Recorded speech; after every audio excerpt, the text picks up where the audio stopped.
I'm gonna shred this for you.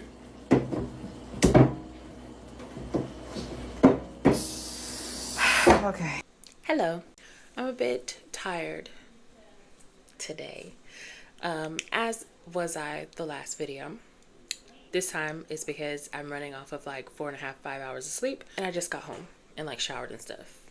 Safety bonnet on because we're gonna be talking about some things that I don't want to really discuss all that much because they make me sad. But safety bonnet for that reason. Also, the shirt. Thou may suck it these nuts. Because thou may.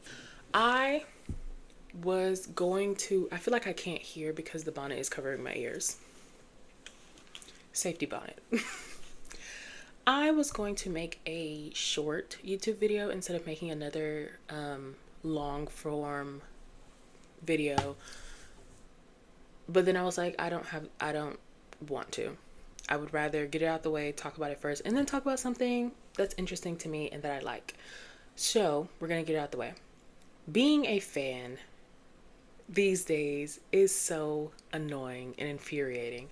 And yes, I'm talking about the Cody Co situation. I was never a fan of Cody. However, I am a fan of Brittany.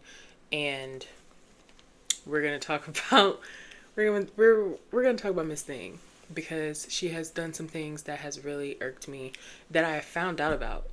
So, first things first, I feel like I want to throw up because I watched Adam McIntyre's video while I was babysitting because the boys were asleep, okay? But I watched the video and I just wanted to throw up.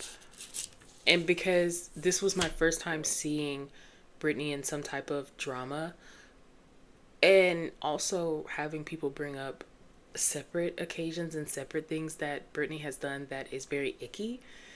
And it just makes me very upset. So I want to talk about it a little bit just to get it off my chest because it has been hurting my feelings.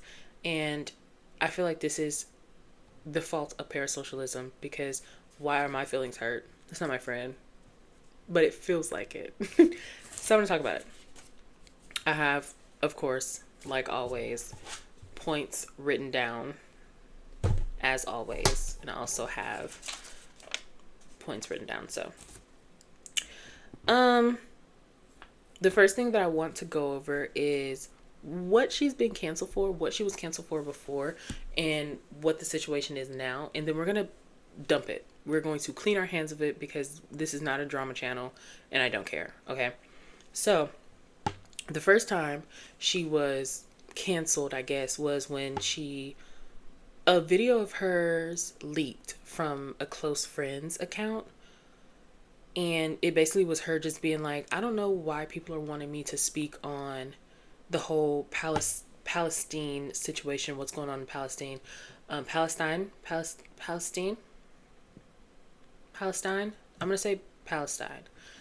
And I have some Reddit posts up here that I'm pulling up so that I can see what I'm referencing because I didn't memorize it anyways. But, okay, so here we go. So,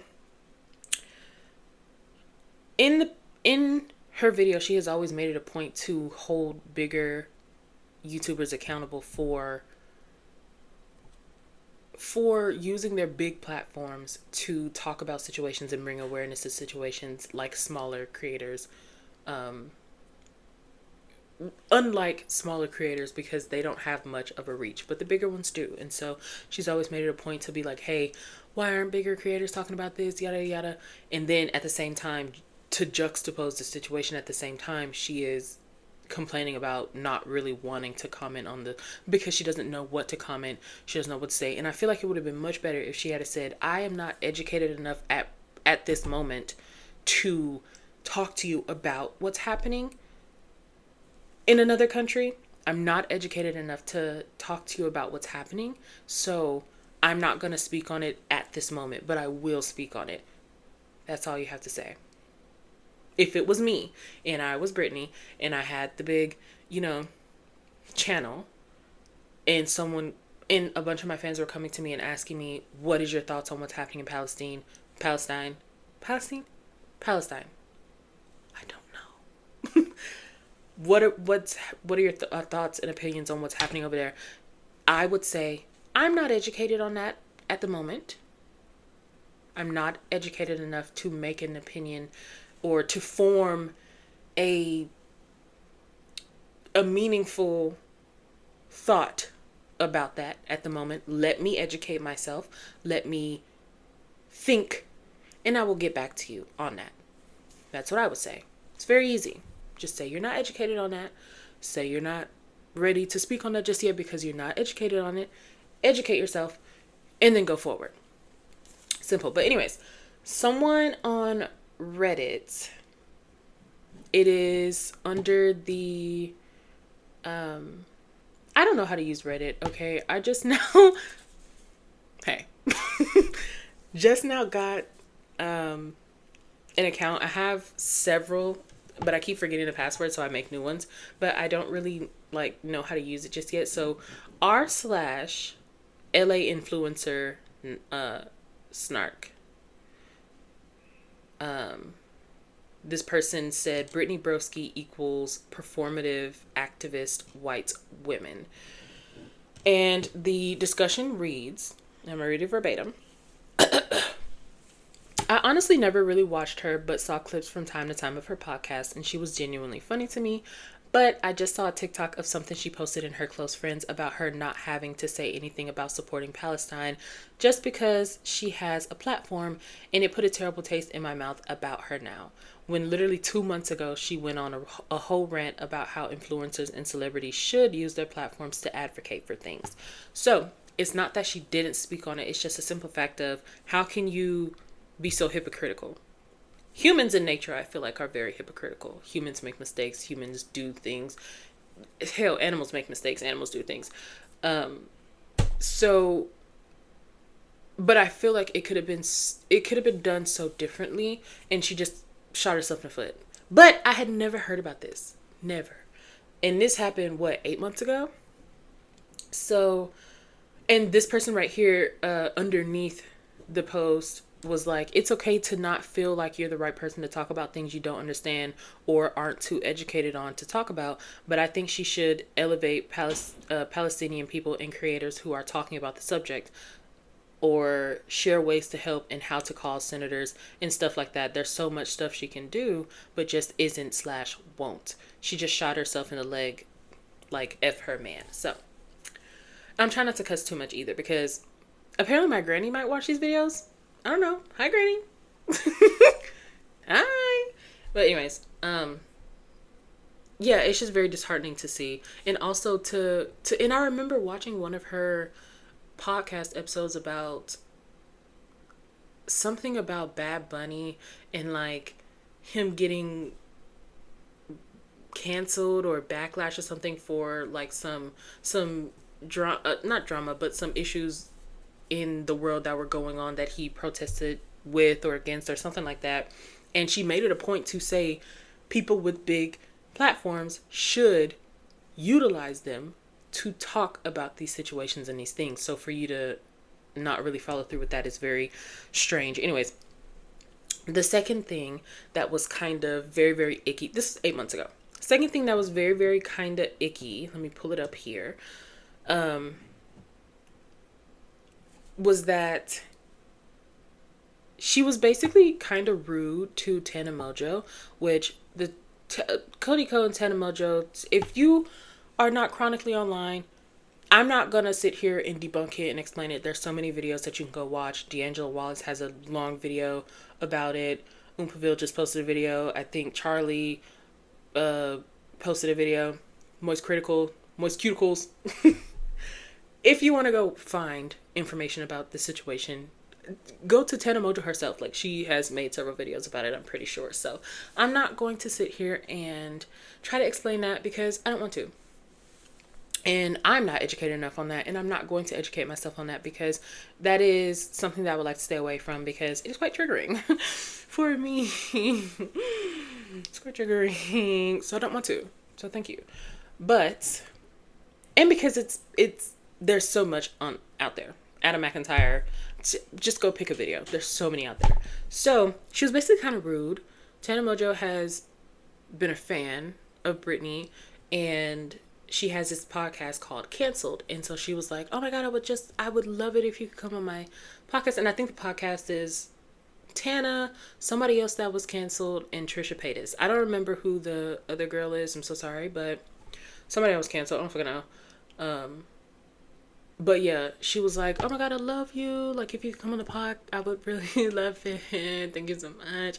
And Britney was like, oh, thank you so much. But my fans would literally burn me at the stake, or something she said. They would something she said. And I just feel like it was unnecessary. It was uncalled for. Excuse me. It was unnecessary. It was uncalled for. And it was really rude to say that if I was caught dead, I wouldn't be caught dead associating with you because my fans would kill me. Which really we wouldn't. You know, so it's very icky things. So this post underneath r/Broski report says canceled. Guys, hearing that Brittany Broski won't go on canceled has me devastated and melancholic. These are my fave pods, and this crossover would be literally top tier. It makes no sense to me why not. Obviously, Tana is controversial, but Brit was just on the Theo Von, and he is way more politically incorrect / scandalous. I'm so sad to hear about this, and I really hate people and I really hate people who want to hang out alone but don't want to claim you online or in front of other people. Brittany is a fave of mine, but this is rubbing me the wrong way. I thought she was a real one. Sad face thoughts. So, and someone underneath it was like, this was 3 months ago. And someone underneath it was like, she is currently getting heat for going on Theo's show. And now she's getting heat for not going on canceled. Seems she can't do anything about pissing fans off. Without pissing fans off. She probably is just taking a break from going on controversial people's pods. Which isn't true because she went on Cody Ko's pod. And I think she was also on H3. H3? Are they not? Isn't that Ethan Klein? Girl, I don't fucking know. But aren't they not just as controversial? I think there was another one that was talking about the canceled podcast. Yeah, okay, so underneath r/canceled pod, so this is a different one. Not trying to be that person, but after all this has come out, this was 2 days ago. Not trying to be that person, but after all this has come out about Cody and Tana, I just want to that the grammatical errors in these posts are making my eyeballs twitch. I just want to say that, Brittany, you are so, so weird. For her to practically look down on Tana and Trish for being too problematic and turn down their podcast, but she has no problem going on Cody's channel, a man who literally had sexual relations with a minor, but oh, that's fine because he's a man. Like, come on. Once again, I'm just perturbed by the fact that 2 women are being shit on for being problematic, yet he is another straight white man doing 100 times worse, not reaping any consequences. Sorry, D'Angelo's video made me so upset for little Tana. Men are trash, which they are. And again, if you want more context, you can go and watch D'Angelo Wallace's video. It is a nice long video. I haven't watched it. I've watched Oompaville's video. That's all. Anyways, but I do like D'Angelo. Anyways, that was that. And then recently she made a comment about the situation 2 days ago. She made a comment and it was not good. It was not good at all. She addressed it, but it really wasn't. She's distancing herself within this, which is understandable. You'd want to distance yourself, but she uses certain rhetoric and certain words that are not necessarily the best I'll read it to you. I have it up on the screen. And this one is under r/YouTube drama. So this is from Brittany Broski's Instagram, and I saw it when she first posted it, and I was like, you shouldn't have said that, babe. Anyways, I'm crushed to learn about the Cody allegations. If it's proven to be true, If it's proven to be true, then that's extremely upsetting as a collaborator and longtime fan. I find all of this disturbing, inappropriate, and just flat out disappointing. Now, if you watch Adam McIntyre's video, he will tell you a little more about the verbiage and how it's just kind of weird. I think he said something about, obviously, if. The word if should never be in there. When you are thinking about situations where there is a victim in an essay or anything like that, where there's a victim, a survivor, and a perpetrator, you always want to believe the victim until proven otherwise. I know it's always innocent until proven guilty. However, in situations like this, you do want to believe the victim because that is the right thing to do. Anyways, that was just weird. And a lot of people were like, if it's proven to be true, like she's going to take this to court, which she's not, because this happened so long ago. And also there's really no proof. Like, how can you like, there's no recordings, there's no video, there's no, so it's just weird. But that is the situation on that. It was very weird. Obviously she's doing damage control. She did not mention Tana once in this post at all, which was very weird. She could have said, I'm sending thoughts and prayers and love to Tana.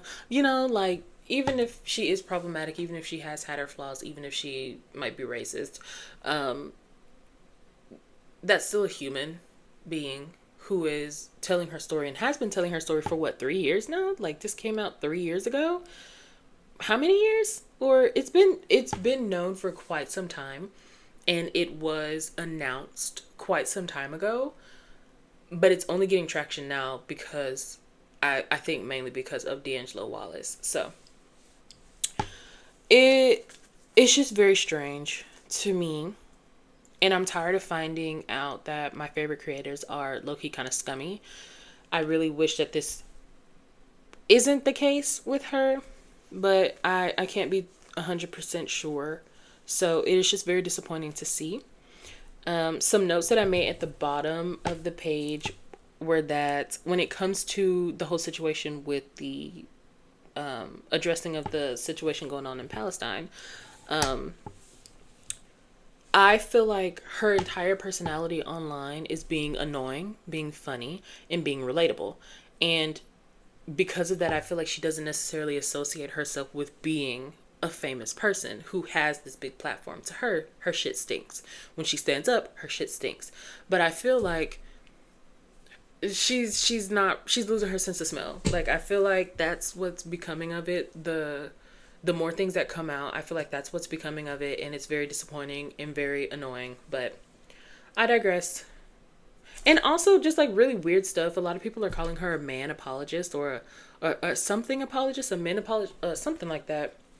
And she like defended Matt Healy, which, if you don't know who Matt Healy is, I think he was the dude that was in the band and he was kissing on minors at his concert. He was kissing on minors, and when it came out that he was, and people started criticizing him, he started asking for IDs of the people that would come up on stage to kiss them. So, very weird things, very strange things in it. It's very strange. Anyways, moving on, because I'm sick and tired of talking about disappointing and sad things. Moving on to something that is more interesting to me. More mythology. No, just really quickly. I'm sorry. I just love it so much. So, I was watching a video, like a YouTube short, and it was this person that was painting. He was painting, and as he was painting, he had to stop and take a break, and he went to the wall to peel off some paint. And one of the people, I don't really know where it is. It was a YouTube short. I don't really know where it is now, but somebody underneath the post said this, and they were like, something about the relationship between creation and destruction and their being integral in each other's process, which got me thinking, it really is something to have a story of creation and destruction all in one. And I guess what I mean by that is, in order to create something, you must destroy something. In order to create a home, you must destroy the environment. In order to provide a place for someone to live, you must kill trees. You must move them out of the way. You must mess up the earth. You must do it. In order to create, you must destroy. And I feel like that is very important. A lot of people underneath were like, that's so poetic, bro. That's so poetic, dude. You're so poetic, bro. But yeah. And so it got me thinking, what are some creation stories? Because I used to take a Native American, which I don't know if it's rude to call them Native Americans. When I was in the class, my professor said that it was more respectable to call them American Indians. So that's what I'm going to call them for the rest of this video, bro. So I took a American Indian history class, and one of the things that we learned was creation stories, which are myths. It all ties back into mythology, does it not? It does. But at the time, we referred to them as creation stories, not as myths, which a creation story is just something, to put it in layman's terms, a creation story is a story that explains someone or something inside of a belief, if that makes sense. I think I have a definition on one of these. Yeah, okay, so from study.com, American Indian creation stories share the belief that something or someone was responsible for the creation of the world and its inhabitants. So basically a creation story is retelling of what we can't really explain, but we want to have a meaning behind it or a reason behind it. So we can't really explain why the earth is here, but we can say that a beetle made it. I don't know. Maybe it did. You don't know. So, and I found some stories. I don't know if these are correct. What I wanted to do was find American Indians that I could ask, could you give a creation story, or do you know any legends or myths or stories that you were told before? But I wanted this video to kind of come out because I want them to be consecutive. I want to have like not necessarily a daily upload, but maybe 2 to 3 times a week. So I wanted that to kind of come out. So we had to start now. But I looked up some on this website. I don't know how to pronounce it. GAIA.com. GAIA.com. I don't know how to pronounce it, but that's where I got these from. And it is 1, 2, 3, 4, 5 different tribes with some of their stories. I don't know if these are completely accurate. Don't sue, okay? But anyways, one of the things that I wanted to read to you was something from this website called, that's not even UEF.org, where they kind of explain a little bit about creation and destruction. So this is a direct quote. Creation and destruction are two sides of the same force. All religions believe that God is both the creator and the destroyer. According to Genesis, God created the entire universe in 6 days, only to wipe the slate clean later by bringing on the flood so that humanity would have a fresh start. So, and it goes on to quote some things from different religions, such as Christianity, Judaism, Islam, Hinduism, Baha'i, and Taoism, I do believe is how you pronounce those. But that is the general consensus of a creation story, is that where there is creation, there is destruction. Basically, where there is life, there is death. Where there is one side, there is another. And that is the main idea and the main point of what the original comment was saying.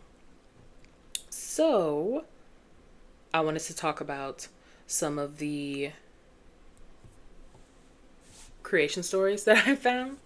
But I feel like it would be way too long for me to go through each of them. So I think I'm going to cherry pick. I remember talking about the Apache, the Hopi, Sioux, Cherokee. I remember talking about all of these, but I don't remember all of their stories. So I'm going to talk about the Hopi. I hope I am pronouncing that correctly. Actually, let's find a pronunciation in the middle of recording. How to pronounce Hopi tribe. Let's see it.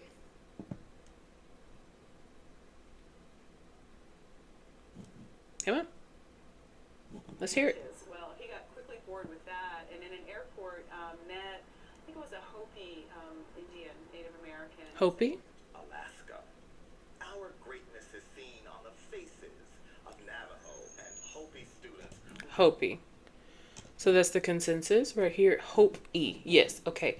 The Hopi tribe is pronounced Hopi. The word means peaceful person or civilized person in the Hopi language. Oh, that's cool. Okay, see, we're getting off track. Hopi. Okay, so the Hopi have multiple versions of creation, just like a lot of the other tribes also have like multiple renditions of how they believe that Earth and everything in Earth was created. But the one that I also remember is the Ant People, or referring to the Ant People. I don't remember it being told this way in the class. It was told a little bit different. But I do remember the first world, the second world, the floods, the ice, it was also like fire. I think it was a third world that got destroyed, and they went into the fourth world, which was Earth, I do believe, but they only have the first and the second on here. So I'm just going to read what's on here. Anyways, the so-called first world was destroyed by fire, be it an ejection from the sun, volcanic eruption, or asteroid strike. And the second world was destroyed by ice, perhaps glaciers or a pole shift. In both instances, Hopi legends say the tribe was guided during the day by an odd-shaped cloud. I can't read my own handwriting. An odd-shaped cloud, and during the night by a moving star. These guides led them to a sky god named Sotuknang.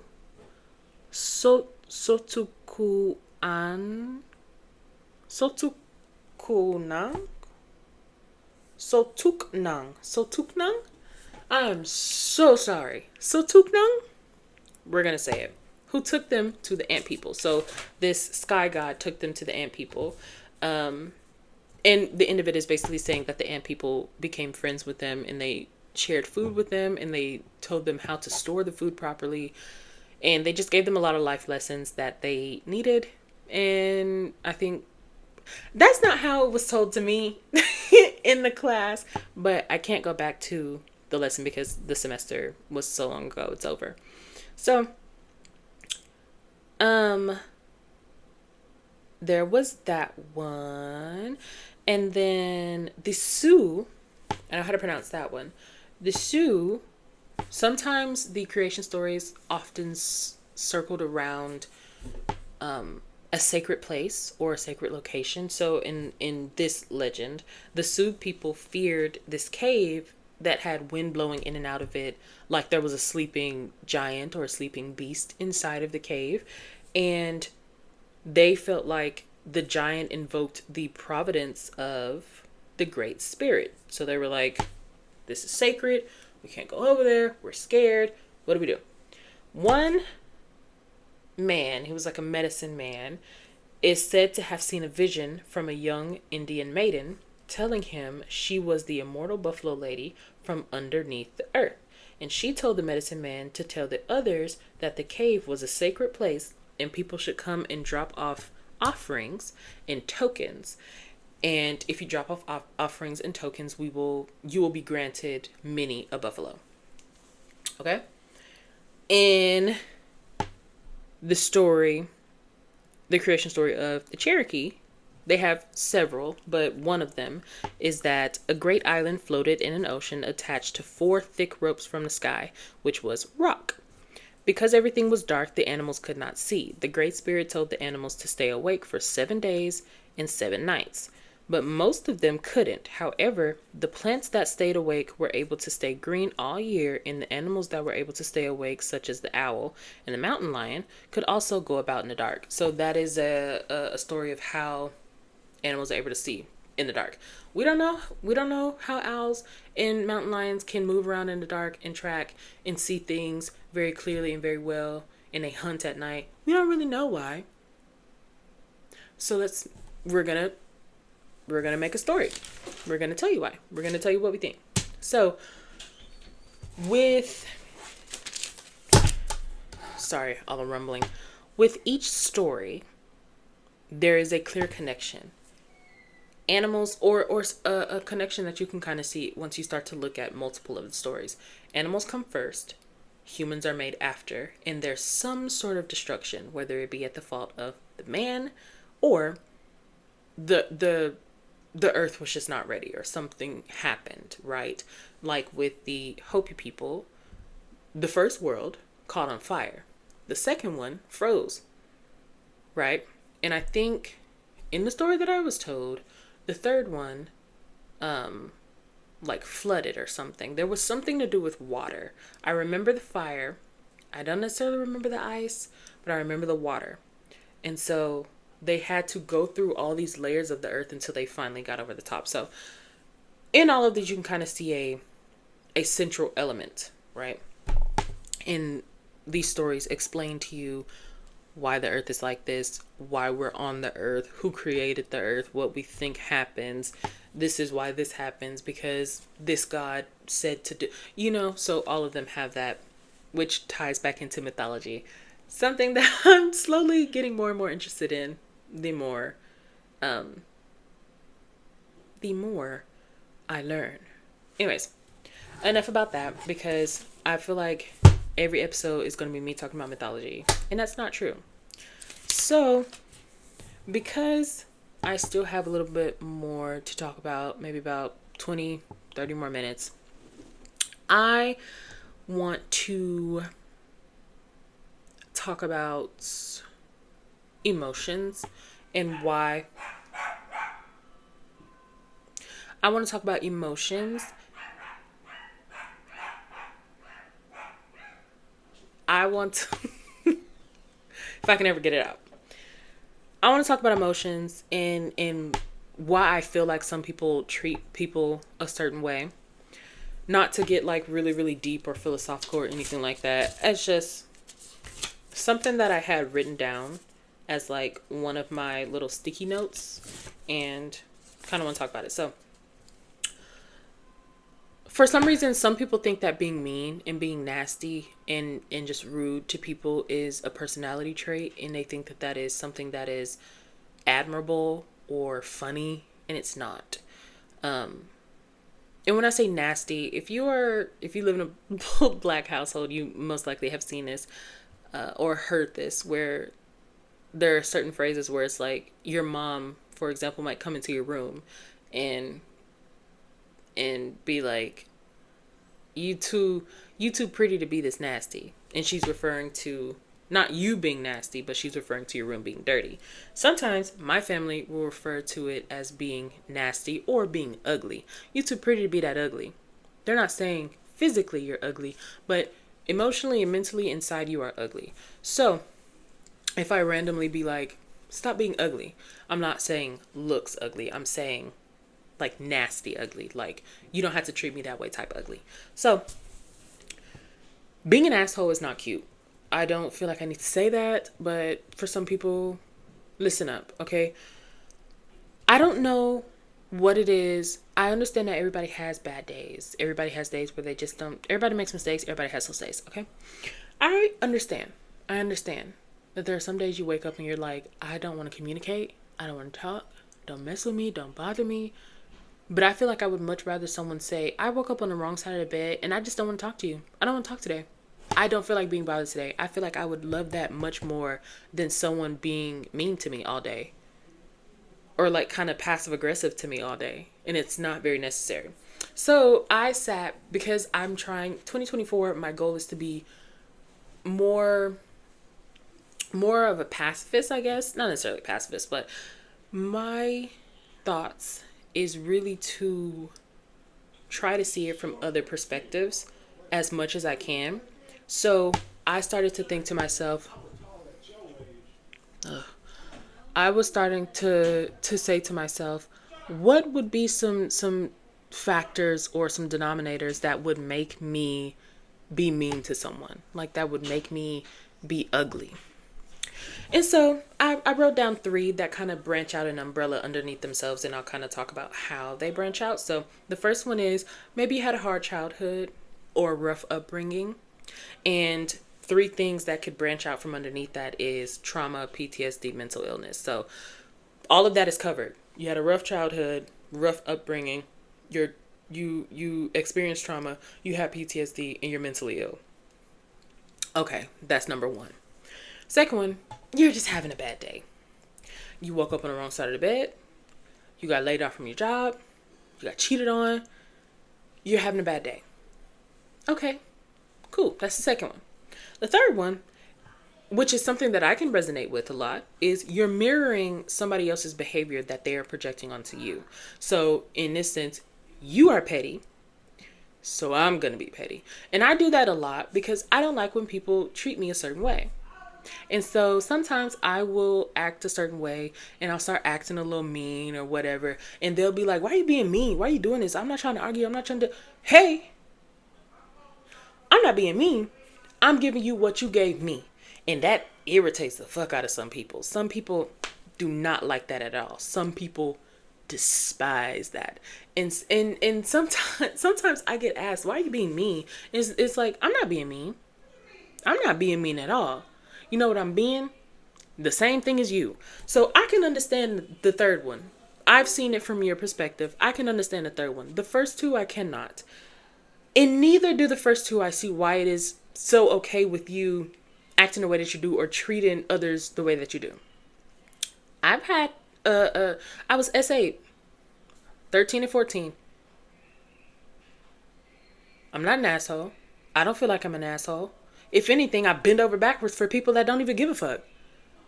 What the fuck am I checking your story to make sure you're alive and make sure you're okay for the last month and a half, and you ain't thought a damn thing of me until a fucking hurricane decided to come through Texas? Should I be happy that you checked on me? I don't know. Hurt my feelings a little bit. Anyways, neither here nor there. I had a rough upbringing. I don't feel like that's an excuse. Okay? Number 1. Number 2, having a bad day. It does not take much to say, I woke up on the wrong side of the bed. I am having a bad day. My girl cheated on me. I got laid off from my job. My dad being an ass. It don't take much to type that out or to say it and then to say, I don't want to talk. Or you don't even have to tell me your business. Just say, I need space. I need a little bit of space. Okay, I will give it to you. I will give you your space. But you don't have to be mean to me. I don't understand that, and I don't get that, and I don't like when people be mean to me. Simple as that. Control your feelings. Control your emotions. I'm not saying be emotionless. You can feel how you want to feel about certain situations. What I'm saying is do not take that out on me. If something bad has happened to you, don't take it out on me because I didn't do anything to you. I didn't do anything to you. Okay? So, with that being said, let's move on. I really feel I'm going to put a clip in here. I'm going to actually do it this time, I think. It's a conspiracy theory. It's not really. Birds are cats, okay? Cats are baby humans, okay? And cows are dogs. And I don't want to hear anything about it. I don't want to hear anything about it. I took a video of a bird. Like, is it a stork? What does a stork look like? Google, show me this guy's balls, please. What does a stork look like?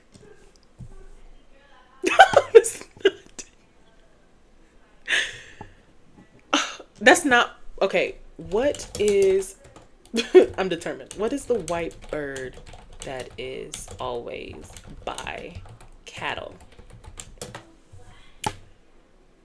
Cattle egrets. Is this what's always by the bird? Like, y'all know what I'm. That is a cattle egret. Egret. I'll try to put a picture up on the screen. A cattle egret is what I'm talking about. These birds, I called it a stork.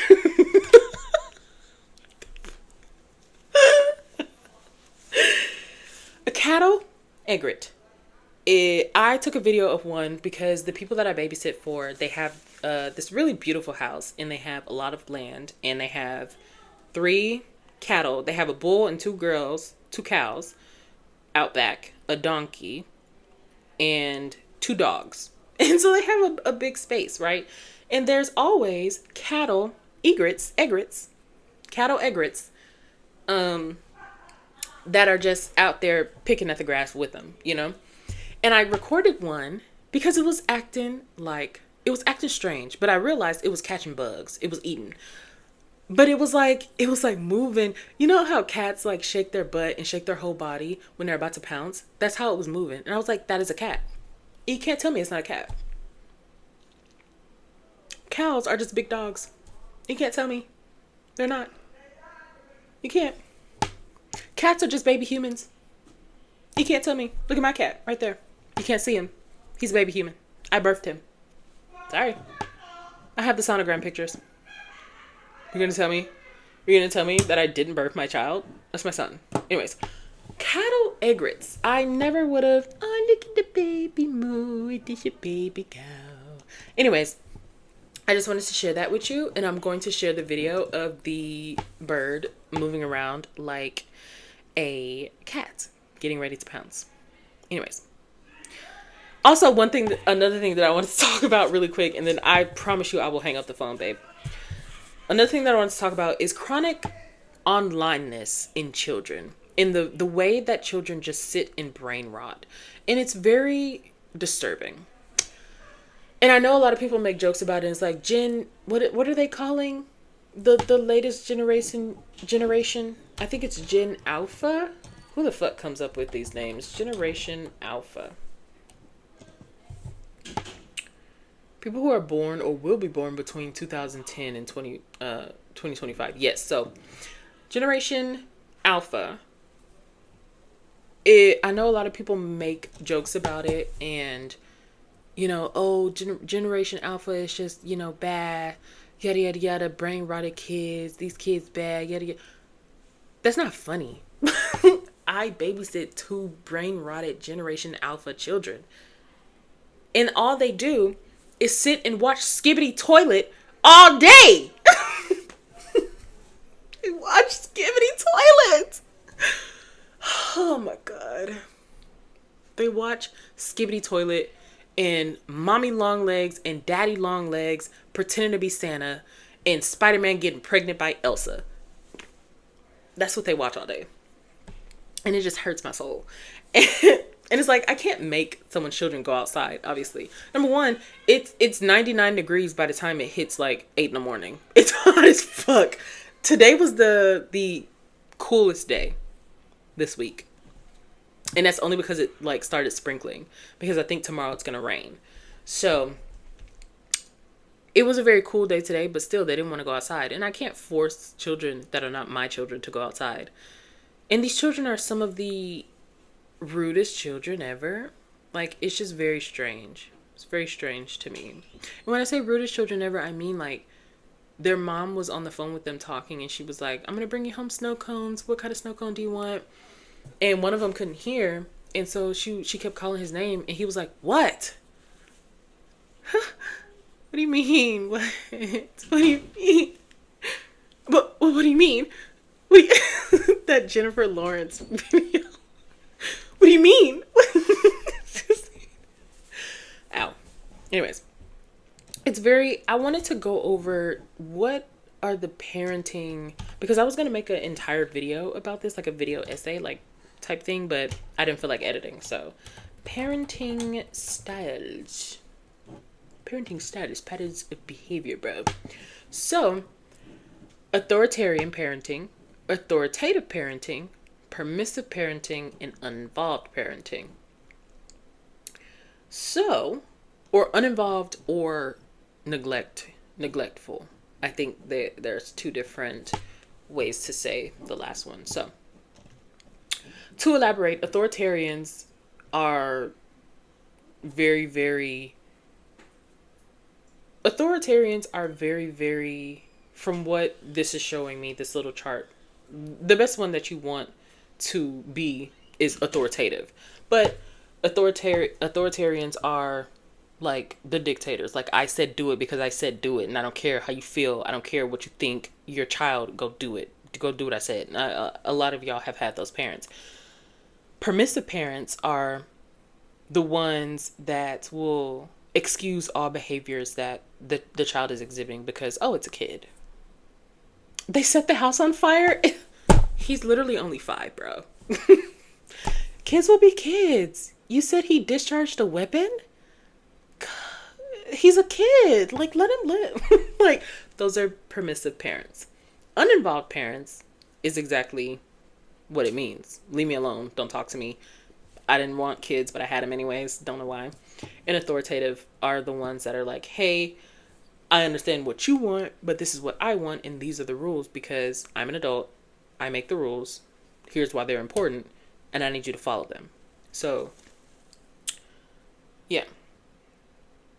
But I think that they're really permissive kids. Indulgent parenting that is love-focused but avoids punishment and lacks clear boundaries. Exactly. Yum. Just like very, very rude little children. And it's just very jarring because you grow up in different households, obviously. And I'm not saying beat your children. Did I say that? No. Okay. Did I have a cross-eyed? Probably. I can't see. Did I say beat your children? No, I did not. Do you know what I said? I said set boundaries. Set boundaries. Talk to your kids. Tell them why it is important to follow the rules and then implement them. Don't just let them do any and everything because that's weird and that's not conducive to a good childhood. You may think it is, but now once they start getting older and you start, hey, go to school, hey, go to daycare, go do this and be a person in the world, they're not going to know boundaries that they should have known before. Does that make sense? So no, I'm not saying beat your child. You're chilled. Yes, you're chilled. You're chills. Okay? You're chills. I'm not saying beat your children. I'm not saying beat your children at all. That's not what I'm saying. I'm saying set boundaries with your kids because while it is important to love them and nurture them, it is also important to teach them. Okay? Thank you. Because what do you mean? And also it's important not to just give them anything that they want. I obviously am not a mom. Okay? I don't have human children yet. But I have been in the daycare business since I was 18. I have been babysitting forever. And my siblings are my kids. I'm the oldest. My siblings are my babies. Okay? So it's like, I'm not trying to tell anyone how to be a parent. I'm not trying to tell anyone how to raise their kids. However, it's just very concerning. It's very concerning. So yeah, I'm not saying beat your kids. I'm just saying, no, you cannot have 16 popsicles in a day. No. I'm not saying beat your kids. I'm saying if I said go clean up, go clean up. Because I'm not your maid. If you're thirsty, go get your cup of water. Go get your cup and I will put water in it. If you're done eating your food, you can get up from in front of the TV and go put your plate in the sink so that I can wash it. I'm not your maid, I'm your nanny. There's a difference. And it may not seem like there's a difference because I'm doing dishes and all that stuff. That really is out of my free will. I don't have to do dishes. It's not a requirement with them. They have a dishwasher. It's not a requirement, but it's something to do because I'm there for 7.5 hours and I'm just bored out of my mind. So, because they don't do anything. and I can't make them do anything. But I just wanted to talk about that. It's just love on your kids, but also teach them the importance of listening and paying attention and listening to adults, because that is very important. I know it doesn't seem like it when you're a kid, but it is very important, and it will help a lot down the line. I think that will do it for me personally. I think I have overstayed my welcome. But with that being said, I am going to flip my hair up into my safety bonnet.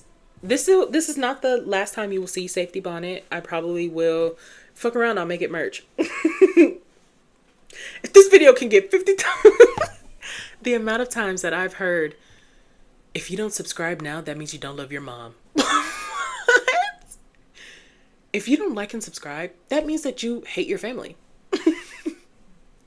I swear, they watch the craziest stuff. Anyways, that is all that I have for today. I am going to let you go, Books. I'm going to hang up the phone and go bath. You probably haven't bathed yet, and go eat dinner. Okay. And yeah, I'll let you go. I guess, bro. Okay, bye.